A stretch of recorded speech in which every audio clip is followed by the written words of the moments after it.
Hello everyone, this is Lolly. Welcome back. I am really excited to show you this fabric.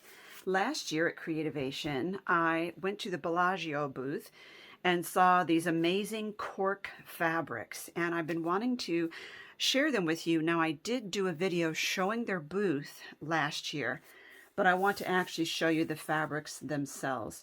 And they have graciously sent me some of their remnants to play with, and I want to show you what they are. Now, according to their website, it is real cork from cork oak tree, which is laminated to poly cotton fabric for durability and support. It can be ironed and sewn. When you iron, you need to use a pressing cloth or something between this and your iron. It's not machine washable, I believe, but you can spot clean it. And so I want to show you the pieces that I got here. I believe that this one is, I think it's 097 natural. I'm going to zoom in a little bit so you can really see this material.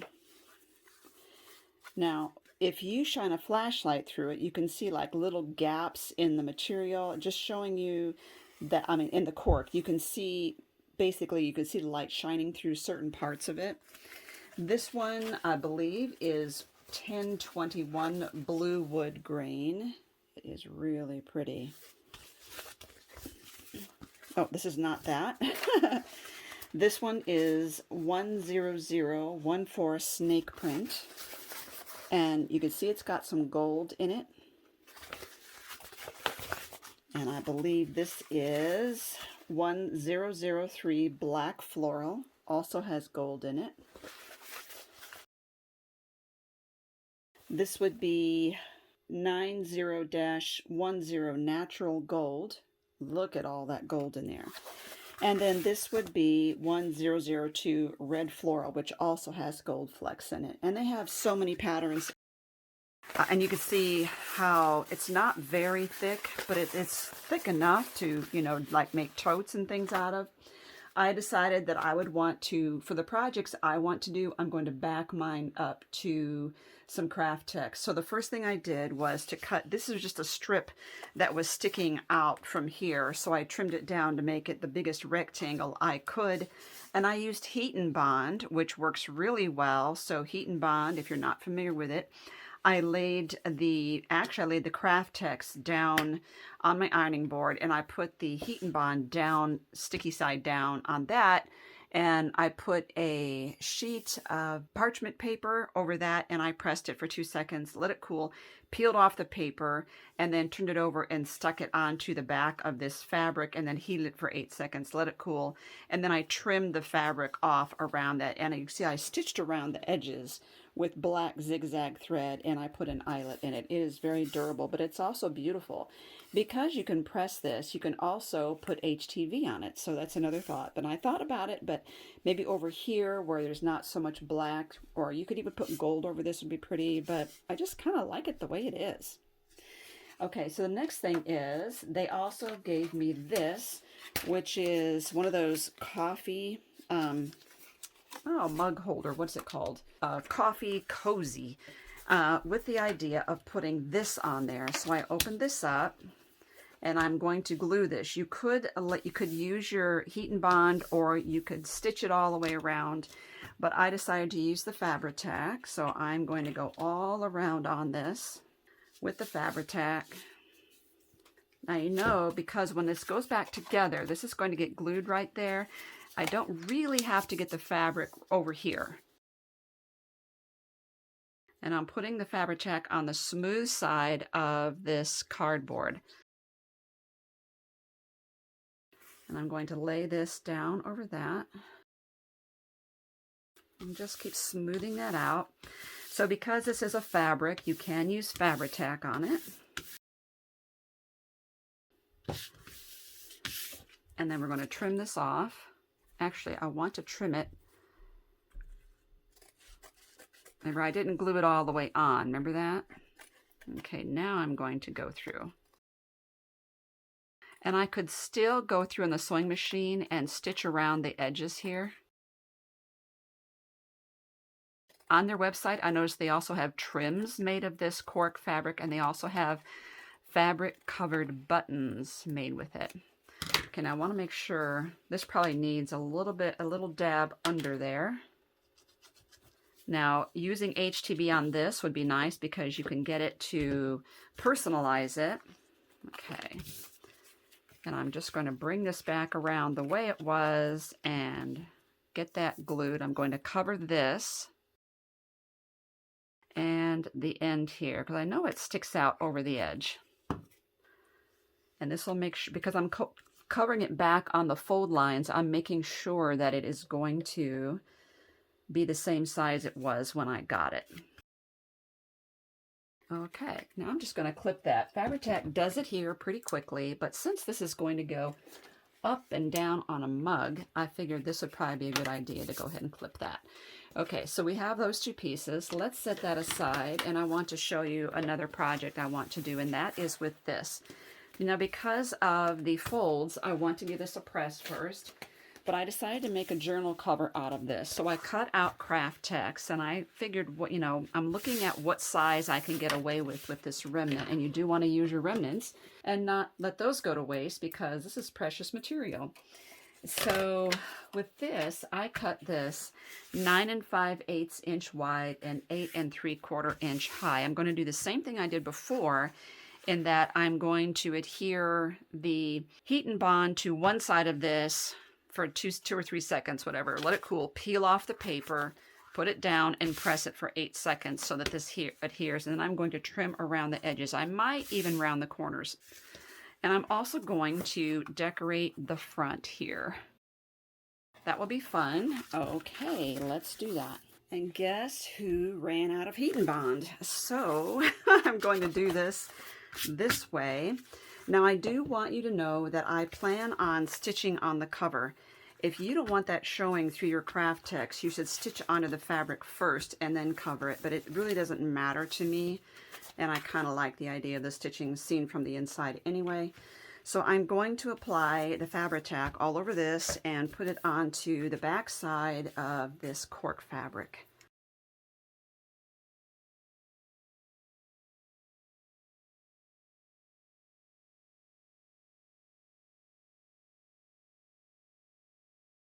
And after I trim this, I am going to also stitch this all the way around on the sewing machine,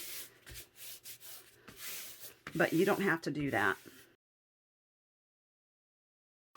And trim this off.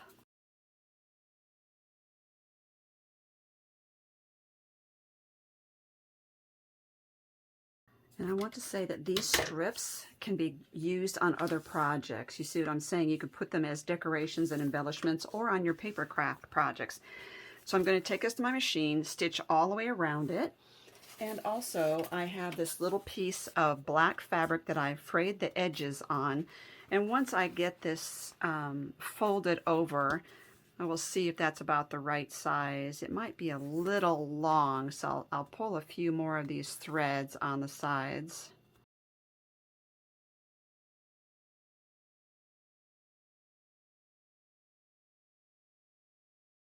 There we go. I'm going to stitch all the way around, and I'm going to press this to this and then stitch around this. Okay, so we've got that. And I purposefully left the frayed edges here, and that way I just like the look, so it has that handmade look. So that's what that's looking like so far. Now I have a piece of this that I've trimmed, but it's obviously too wide. I could glue that down. I think it's still a little bit too big for me. I might even put it up. I have to think about that. I might choose something different on there, something shorter. I also have this key, and I want to put that on there. You can see how white this is. This is one of those silicone molds that you can make. I got these from an Etsy shop, and I will give you her link, and I want to tell you a little bit about her. She is running her home business, and she makes these silicone pieces. Now I'm going to color that. I'm going to use Treasure Gold Metallic paint. Put that on here.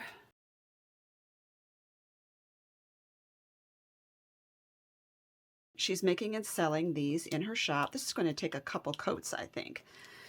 And one thing that you could do is paint them black with acrylic paint and then put the gold on there, and it would really give it a more of a vintage look underneath that. I will paint this first coat on there, and then while it's drying, I will show you some of her other silicone embellishments that she sells in her shop. Now there's other ways of coloring these.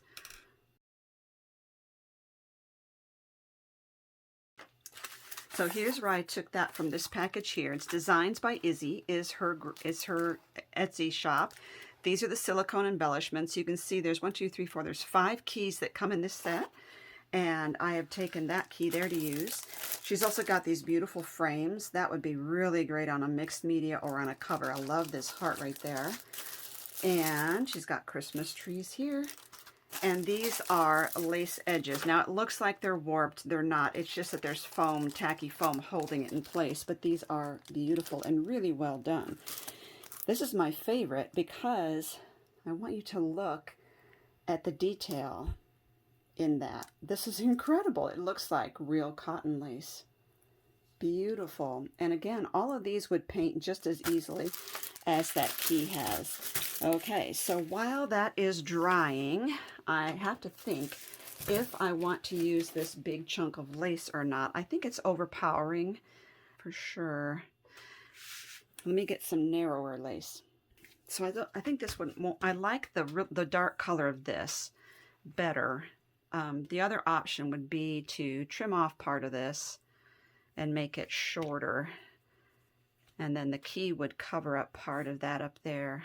That might be what I'm going to do because I really am not as fond of the other lace.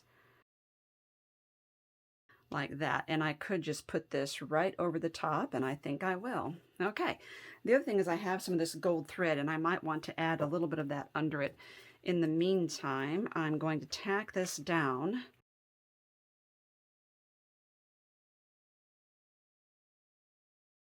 And I'm going across the top here to add this back in. I didn't like the look of it being folded, so that helps. Now I have to think about this. I would like to get some of this on there. So let's see, I'm going to wrap it around my hand. I got all 4 fingers. I'm going, so 1, 2, 3, 4, 5, 6, 7 maybe. Let's see if that's too much. Give it a twist in the middle. Putting this right in the center.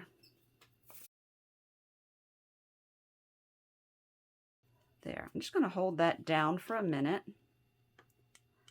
and push those threads down into the Fabri-tac.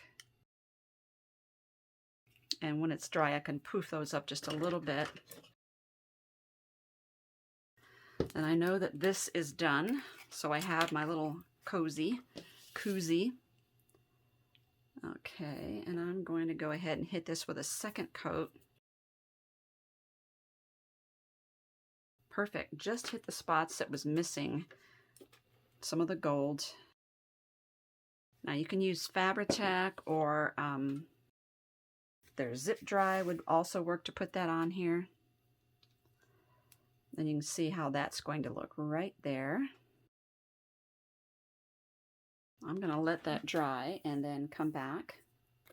But I think what I'm going to do too is while that's drying, I had this paint on the brush and I'm just going to put little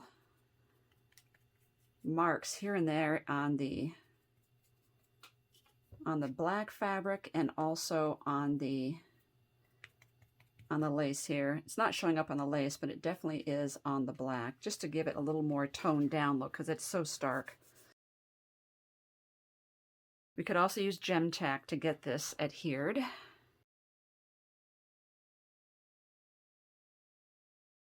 And it looks like a real key. And the beauty of this silicone molds embellishments is that they're so lightweight. They're not going to add the weight to your project that you're going to get if you're using a real metal key.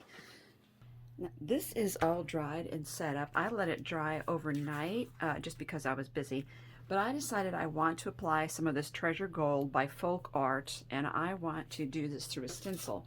Now I have this, which was on one of those 12 by 12 stencils that had 4 different designs. I cut this one out because I want to just use Be Yourself. So I think what I'll do is to make this easier so that I don't accidentally get paint in these other words, is I'm going to tape those off. I just want to tack this out of the way. I'm not sure. And I'm just going to sponge it over this.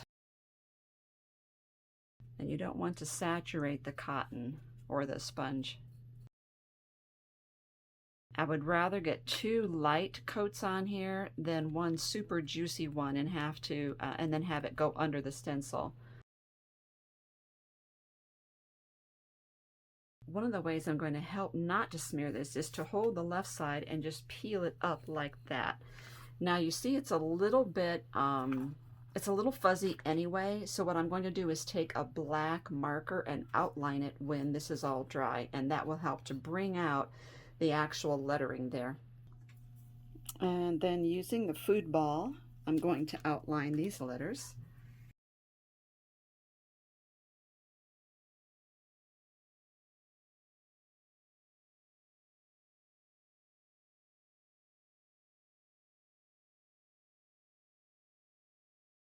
There we go. Now it's more crisp and you can read it a little better.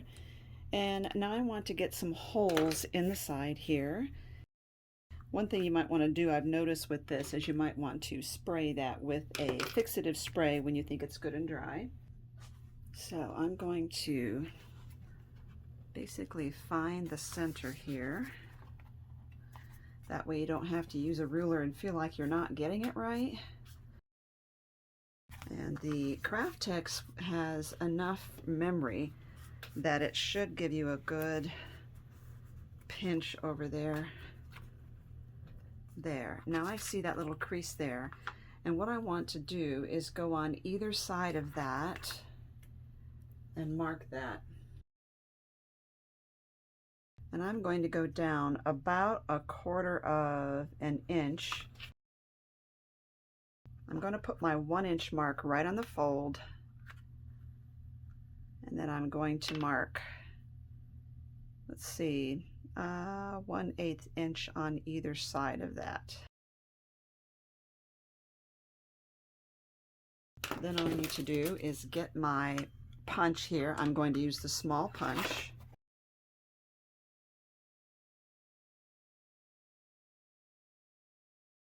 Then I'm going to use the small eyelets, so I need to reset this. It's set for the big eyelets right now, so I need to change it to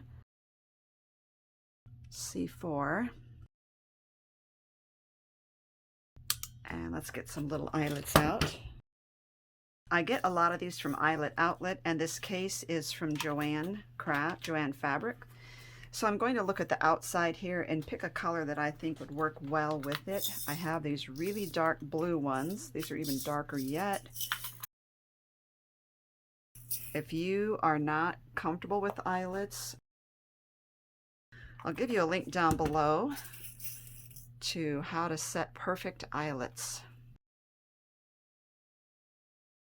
And this is my favorite eyelet setting tool, and it is the Crocodile punch and eyelet setter from We Are Memory Keepers. My only problem is this dumb grip always slides down, so I'm going to use some permanent glue and get that fixed on there. Okay, now all we need to do is get our elastic in here, and we will have a traveler's notebook.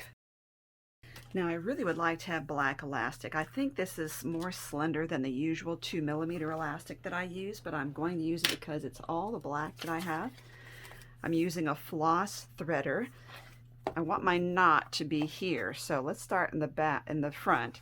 My knot is going to be here, and if I want, I can put this here just so I don't lose the end there. Next will be to go down.